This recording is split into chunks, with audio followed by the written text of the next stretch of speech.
Holy crap, you guys really don't like the idea of YouTube heroes, do you?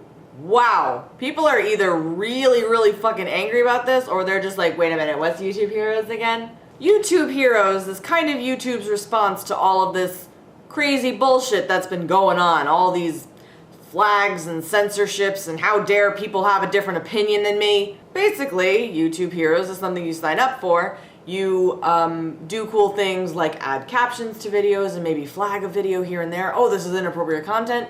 You know, and then you get points and you move up different levels. You level up. Bing, bing, you know. Doodle, doodle, doodle. There's one level that everybody just is like, whoa, pump the brakes. Oh my god. They freak out about this one. It's the mass flagging level, where I think content creators are a bit scared, just a smidge scared, that they are going to be flagged the fuck off of YouTube. And you know what? There's a bunch of people on this site that have made it their job, and that's fantastic. I never want to shit all over that, really. I think we're getting into fear of what we're actually saying, and we're getting afraid of things that haven't really quite happened yet.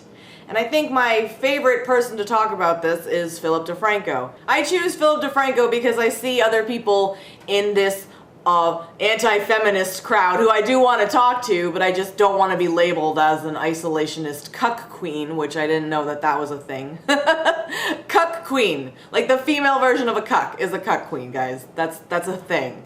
Multiple people have told me that today.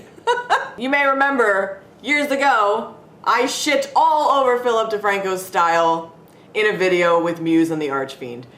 Yes, I did. However, I don't really hate the player that much. I kind of hated his game back then, but now I respect it for what it is. I just know that he's not a guy that I normally watch. But I did want to touch on a few things that he said. So let's go ahead, Phil. Talk to me, baby. I wish that this was a thing that I didn't have to talk about. It was the most requested story today. It also will affect this channel and pretty much every other channel on YouTube. We'll start off with a question. You watching this video right now, are you a hero, or you want to flag videos and get them removed from YouTube? Philip DeFranco was recently a victim of YouTube's monetization new rule guideline thing, that people were getting their videos were getting demonetized because the sponsors were like, whoop, I don't like that. It was all part of a big algorithm thing. Phil goes on to explain it in this video. I can provide you more information about that if you would like. I think what Phil is doing here is he is really scared of something that could affect his channel again, just like the monetization did. But the difference is, this is a brand new thing that YouTube is implementing. We don't know how it's gonna go quite yet. Nobody knows how it's gonna go quite yet, because it's still in the ether of getting done. So maybe if we just pause for a second, give it some time to see what the deal is, maybe we'll be okay. The current system seemed to be wrong 80 to 90% of the time. So a lot of people said, don't worry about it, just take the tags out. Even though we're all kind of breaking terms of service because we're using foul language, as long as it's not in the tags, you're not gonna get hit. Well, that potentially changes here with an army of heroes going, ooh, you said a bad word. Ooh, you talked about an international story that wasn't just lollipops and sunshine. So a lot of people are concerned, are we gonna have armies of YouTube heroes? And I'm laughing because I feel like an asshole every time I say YouTube hero. I just imagine someone in their basement with a cape on. Are we gonna have armies of people going around going, that's offensive, boom. I don't like what you're saying here, so I'm gonna use these rules and it's gonna hit you. But this guy over here who's saying some stuff I agree with, maybe he can drop a few F-bombs. He's kind of pointing out the negative extremes of things, and I think it hasn't been quite helped by the alt-left crowd, which I discussed with Matt Christensen in my live stream. I can link you to that too. This alt-left, which I describe as the SJW crowd. I think we've seen the alt-left have their way a little bit too much, and you know, they kind of are, we're making this a safe space for you guys, you know, just you guys. And so the alt-right of YouTube, or the anti-feminists of YouTube, they're coming in being like, wait a minute, I say things in really crazy ways. Are you gonna be mean to me and flag me off of YouTube? Oh my God. Because it's happened, and they don't like it because of the mass flagging tool. It comes later, guys. Like, it comes down the line. I submit that maybe we can put a little bit more trust into YouTube. Just a smidge. Because, hi, they've provided you a free platform for how many years, and you've gotten to the level you've gotten to? This is just for anybody in general. I'm not just speaking to Phil, like just in general. I feel like you guys are kind of biting the hand that feeds you a little bit. You're calling this stupid and you're calling this the worst thing ever, and how dare YouTube fucking do this?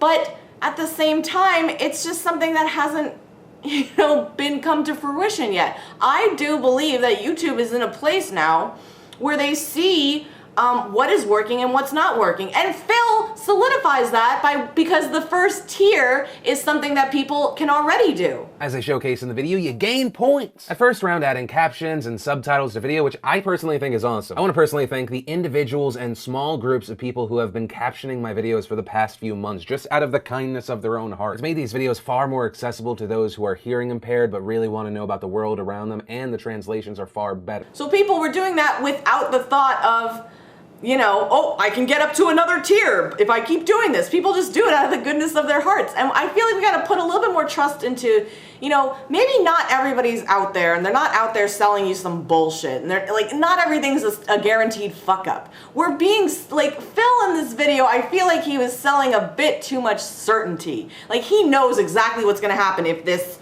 goes into practice. Yeah, but maybe it'll actually be a good thing. Perhaps.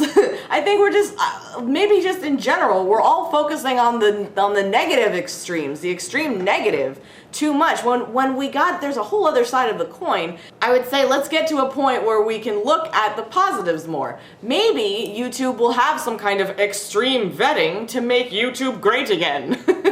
Where people who get to a certain tier, if they look at the videos that they're flagging and see that it's just somebody with a different opinion, maybe they'll know not to let that person get up any more rungs on the ladder. Maybe people will actually take the time to listen and watch the video all the way through before ejaculating, "Oh my God, how could they do this? Flag!" Do you really have enough people to then go through the stuff that the volunteers are flagging? Essentially forming a militia and giving pretty much anyone that asks for a gun because you couldn't build up your own police force? I don't know. I mean, I want this to make sense and for it to work, but it just seems like everything's pointing to this either being ineffective or a damn mess. But Nation, I pass the question on to you guys. Do you think that this matters? Could this be the end to some channels that you love and possibly also some of the ones that you hate? I think this is actually a good step, and I think maybe we should just pause and just see how it plays out for a second. Because sometimes you have to trip and stumble and fall before you get it right. If you get it right on the first go, then obviously, like, wow, that was a crazy success. How often does that happen? How often have you had failures in your life and learn to step up and get past them? Maybe YouTube's doing the same thing here. They look at the way they've presented their video, and they're maybe going to be like, oh, maybe we're appealing to a specific group of people, this alt-left too much. Maybe we got to appeal to the alt-right so they don't freak out and think that we're a terrible, terrible entity that has provided them a free platform to say whatever they want, The final hope I would have that YouTube heroes may bring to light is to actually clean up YouTube and get the people that deservedly need to be flagged the fuck off.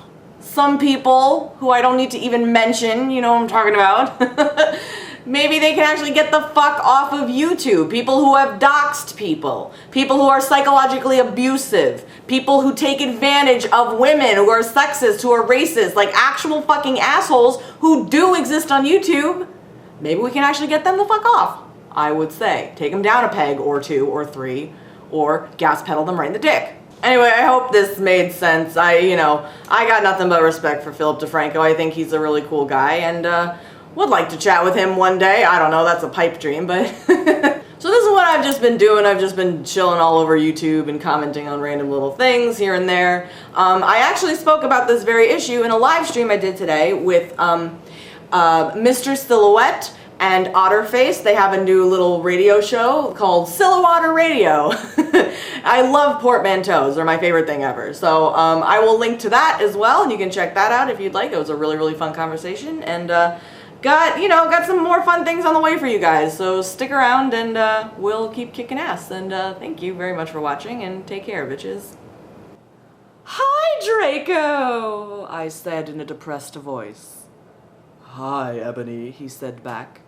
We walked into his flying black Mercedes-Benz. The license plate said 666.